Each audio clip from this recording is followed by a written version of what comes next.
Warahmatullahi wabarakatuh. Halo semuanya, selamat malam. Kembali lagi bersama kita di podcast Febi.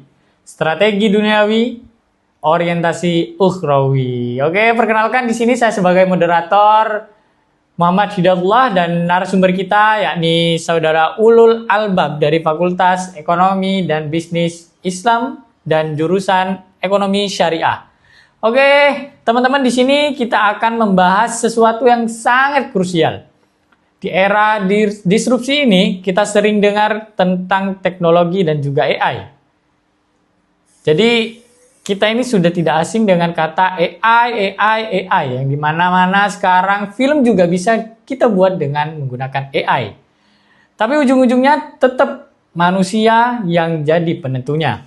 Pembahasan kali ini kita akan membedah dua topik besar. Urgensi manajemen sumber daya insani dan konsep prophetic human resource management. Oke, teman-teman, sebelum kita melanjutkan podcast ini, kayaknya kita kekurangan minuman nih ya untuk menghangatkan tenggorokan kita nih. Oke, sebentar ya Mas, saya ambil dulu.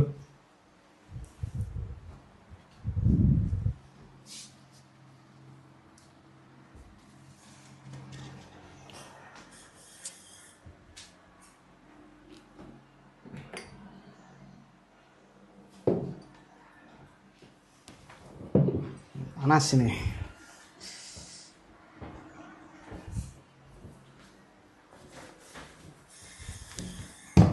Oke teman-teman, kita lanjut karena ini sudah ada sponsor kita yaitu dari Tokopedia. Oke, kita lanjut ke pembahasan yang akan kita bahas pada malam ini, teman-teman. Oke, kita langsung saja teman-teman. Karena waktunya juga tidak banyak dan juga narasumber kita merupakan seorang mahasiswa yang sangat sibuk dengan organisasinya. Oke, mari kita tanyakan sesuatu yang narasumber kita pahami dari topik pada malam hari ini. Oke, untuk narasumber mungkin bisa dijelaskan nih mengapa kita sekarang lebih menekankan istilah sumber daya insani daripada sekedar sumber daya manusia. Karena sumber daya insani ini mungkin jarang ya kedengeran teman-teman ya. Mungkin jarang kita dengar dari orang-orang yang biasanya membahas tentang sumber daya manusianya. Oke, mungkin bisa dijelaskan oleh narasumber kita. Nah, oke, terima kasih moderator. Pertama-tama sebelum kita membahas terkait dengan yang namanya SDI, kita itu seringkali dalam keseharian kita sering mendengarkan yang namanya SDM. Nah, ya benar. Kita sering mendengar SDM. Di dalam pembahasan ini, yang paling pertama dan utama, sebelum kita lanjut untuk lebih dalam, kita harus mengetahui dulu antara perbedaan dari SDI dan SDM. Nah, itu benar. Karena mahasiswa masih belum mengerti nih, apa sih perbedaan dari sumber daya manusia dan sumber daya insani. Mungkin dari narasumber mungkin bisa dijelaskan secara singkat dan juga logis lah untuk mahasiswa kita pahami. Nah, untuk perbedaannya itu tentu berbeda ya teman-teman. Jadi perbedaannya itu terletak kedalaman maknanya. Nah, kalau dilihat atau ditinjau dari singkatan ya, SDM itu artinya adalah sumber daya manusia. Sumber daya manusia. Sedangkan SDI itu adalah sumber daya insani. Tentu meskipun kalau udah beda makna atau kalau udah beda kata, tentu maknanya juga akan berbeda. Oke, benar. Melihat manusia sebagai subjek pembangunan yang utuh. Gitu. Jadi kalau insani itu lebih dalam, gitu. Bukannya sekedar manusia saja. Lebih ke dalam-dalamnya ya, tentang etika juga ya, di situ emosionalnya ya, dan karakter. Oke. Terus kemudian SDI tidak hanya mencakup hard skill, tapi juga mempunyai potensi intelektual, emosional, sosial, hingga nilai moral dan etika. Itu. Nah, singkatnya, SDI ini penggerak utama, sumber daya insani ini di dalam manusia itu menjadi penggerak utama. Tanpa SDI yang kompeten, teknologi canggih apapun tidak akan memberikan hasil maksimal. Contoh kecilnya itu adalah arah kompas dan mesin. Oke. Kompas itu kalau tidak ada mesin tidak akan berjalan. Oke, Sama benar, dengan benar. manusia. Manusia tanpa akal, tanpa intelektual, itu akan arahnya kemana? Kan tidak akan punya arah gitu. Oke, jadi mungkin bisa disimpulkan bahwa SDM ini mungkin lebih ke wadahnya ya. Nah, SDM wadahnya. Wadahnya, dan SDI ini udah merupakan apa sih yang berada di dalam wadah tersebut. Nah, Nah, seperti itu mungkin, oke. lebih gampangnya seperti itu. Substansinya lah, bahasanya substansinya. SDM itu wadahnya.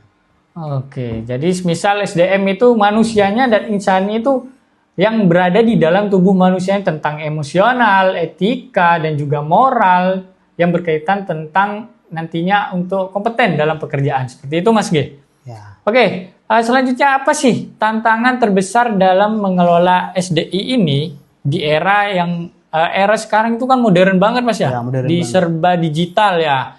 Apa sih tantangan terbesar sih dalam era ini? Nah, jadi untuk era yang sekarang itu memang lagi marak-maraknya teknologi ya, apalagi ya di era yang sekarang ini, yang 2026, itu teknologi udah bermain pesat, berkembang pesat, Oh, benar. sehingga memunculkan program AI.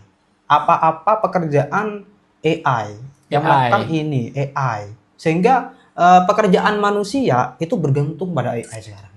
Oke, benar. Itu tantangan yang paling utama, yang sering kita hadapi. Jadi untuk tantangan yang kedua itu adalah disrupsi teknologi, di mana otomatisasi dan AI itu mulai menggantikan pekerjaan keras, Oke. menggantikannya. Jadi sekarang itu ya kalau kita bedah, pekerjaan yang memang betul-betul kerja keras dari manusia menggunakan ketenaga kerjaan, menggunakan kerja keras dan intelektualnya, itu akan lebih menghasilkan yang objektif ketimbang dengan menggunakan prompt gitu. Oke. Prompt itu oke lah. Prompt itu ya bisa membuat apa saja ini. Benar, Namun benar. AI itu belum tentu bisa membuat secara spesifik, dan juga AI itu belum ada tanda tanda subjektivitas bahwa kita tuh memang membuatnya. Oke, benar-benar. Jadi pada tantangan yang era modern ini, bahwasannya kita harus lebih ke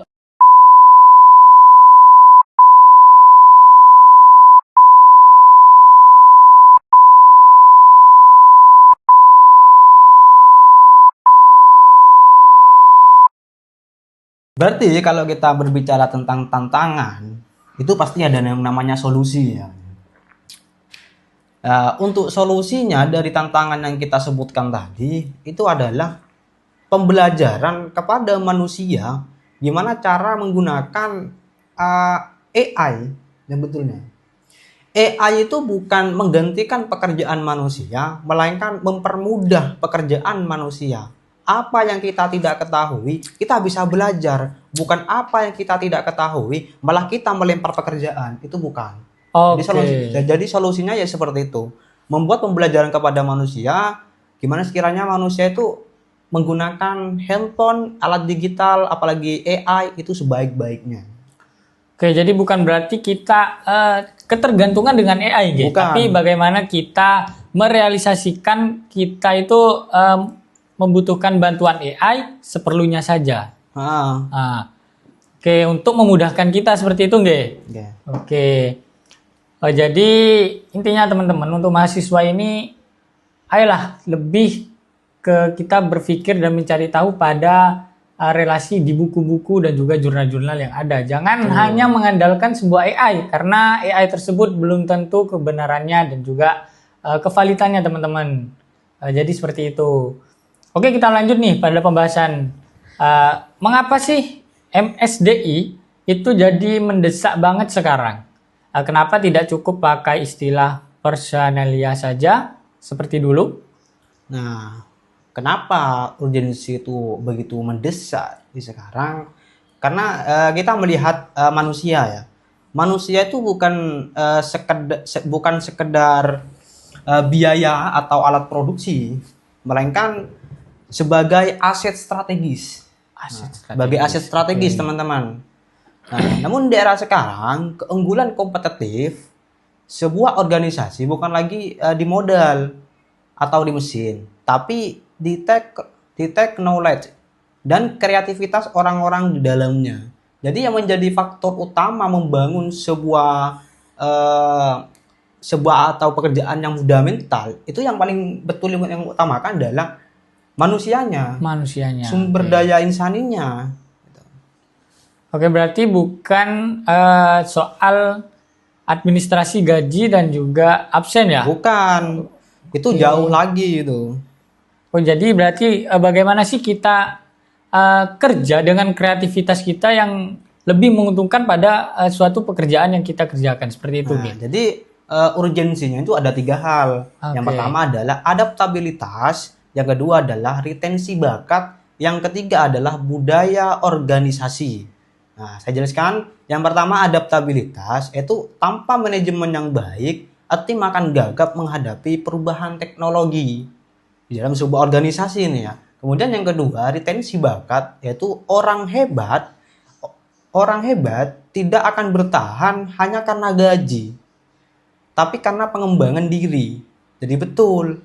Jadi kalau mindset orang-orang hebat dengan orang-orang yang lainnya itu beda. Kalau orang hebat itu adalah mereka bertahan bukan karena gaji, tapi karena kemampuan diri.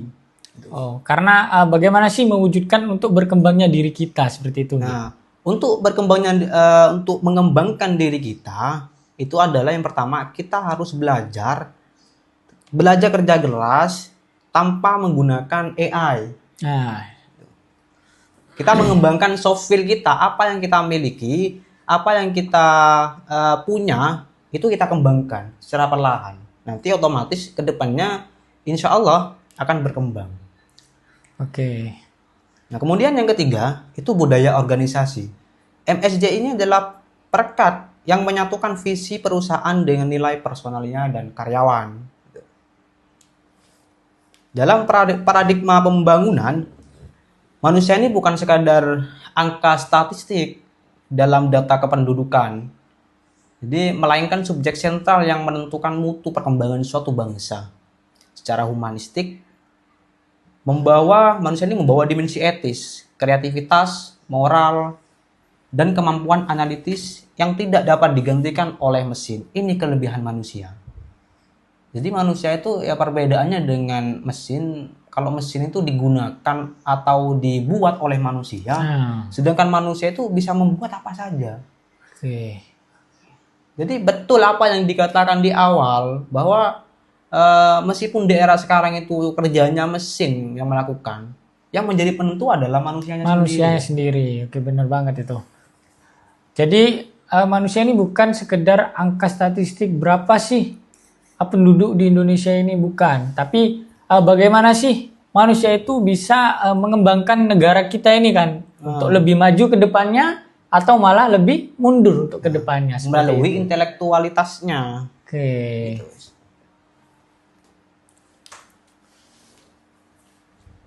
Jadi ya seperti itu, memang manusia menjadi penggerak utama dalam segala hal apapun lah, maupun dalam hal kepribadian maupun hal dalam keorganisasian.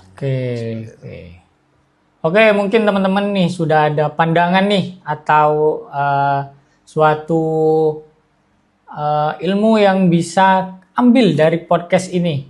Nah, tapi jangan dijeda dulu dong, atau jangan di skip dulu. Kita lanjut nih pada pembahasan yang kedua. Oke, yaitu Prophetic Human Resource Management. Oke. Nah, ini yang menarik nih karena udah pembahasannya nih menggunakan bahasa Inggris. Jadi ada istilah Prophetic Human Resource Management. Terdengar sangat spiritual ya. Sekaligus visioner. Bisa dijelaskan nih kepada narasumber apa sih intinya? Nah, betul. Jadi kali ini kita membahas konsep ya. Konsep prophetic ini membawa nilai-nilai kenabian sebagai kita dari pewaris para ulama pewaris dari para nabi. Nah, jika MSD ini konvensional, fokus pada esensi dan prophetic HRM menambahkan dimensi transendentasi dan nilai-nilai ibadah dalam bekerja. Jadi kita sebagai mahasiswa ekonomi syariah yang membawa nama besar syariah ke dalam profesionalisme. Artinya pekerjaan kita harus berlandaskan sesuai agama, sesuai dogma ataupun aturan agama Islam. Jadi nanti MSD ini atau MSD konvensional itu lebih fokus pada efisiensi dan profit, yaitu menambahkan dimensi transendensi atau nilai ibadah dan bekerja, ibadah dalam bekerja. Oh, jadi kita nih harus bekerja secara profesional dengan melandaskan nilai-nilai kenabian seperti betul, itu. Ya, kita harus profesional dalam bekerja, cuman kita harus membawa nilai-nilai agama juga. Oke. Yang menjadi landasan dari profesionalis kita itu. Oke, dari nilai-nilai kenabian tersebut apa sih pilar utamanya? Kalau berbicara masalah pilar ya, di sini ada 4 pilar. Yang pertama adalah sidik, yang kemudian adalah amanah, yang kemudian yang ketiga tabrik, dan yang terakhir adalah fatonah. Nah, kita bedah terlebih dahulu satu-satu ya teman-teman. Sidik itu integritas.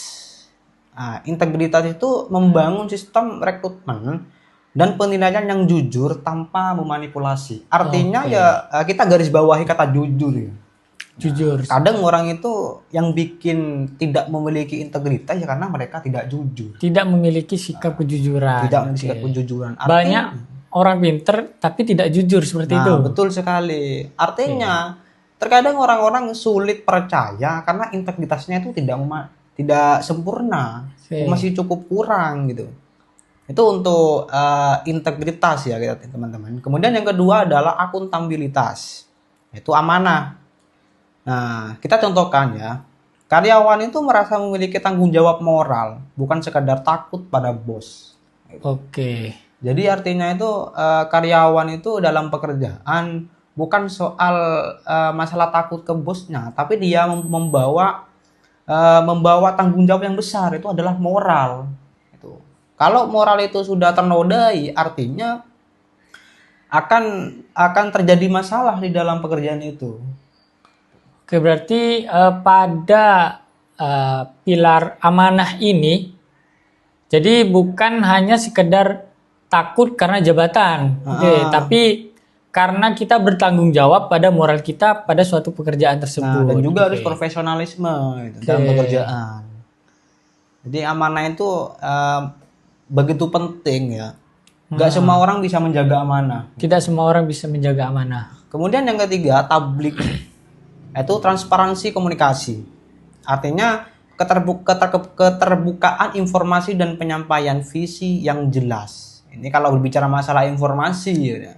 Itu kita tidak harus potong-potong informasi. Ya, apalagi benar. Ya di era sekarang ini. Di era sekarang ini ya di teknologi maksudnya, itu orang kalau memposting sesuatu tanpa mengetahui kronologinya itu diposting. Sehingga ketika di komen-komen itu bertanya, ini kenapa? Dan jawabannya ini posting ulang gitu. Artinya segala bentuk informasi itu harus jelas emang, nggak boleh transparansi, harus tahu kronologinya kalau menyampaikan informasi. Gitu. Harus dengan informasi yang jelas dan akurat seperti itu, Mas G. Betul. Kemudian yang keempat adalah fatona, profesionalisme dan kecerdasan. Nah ini, jadi manusia ya, terus belajar dan berinovasi untuk memberikan solusi yang terbaik.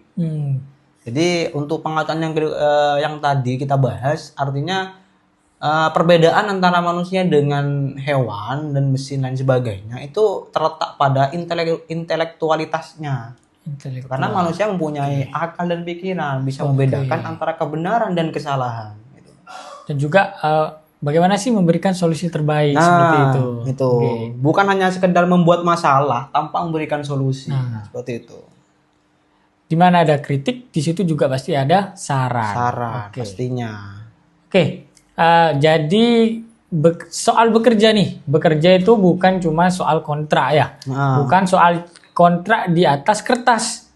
Tapi juga soal integritas dan moral kita. Seperti itu. Betul sekali.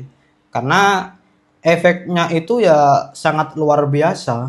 Oke. Karyawan yang merasa pekerjaannya itu bagian dari pengabdian atau profit itu cenderung memiliki engagement yang lebih tulus dan tingkat stresnya yang lebih terkendali. Karena mereka itu hanya sekedar bekerja saja, bekerja ke orang tanpa membawa nilai integritasnya. Hal Oke, itu oke. bisa memicu eh, perpecahan nanti gitu. Bisa perpecahan kepada dirinya sendiri dan perpecahan kepada suatu instansi seperti itu.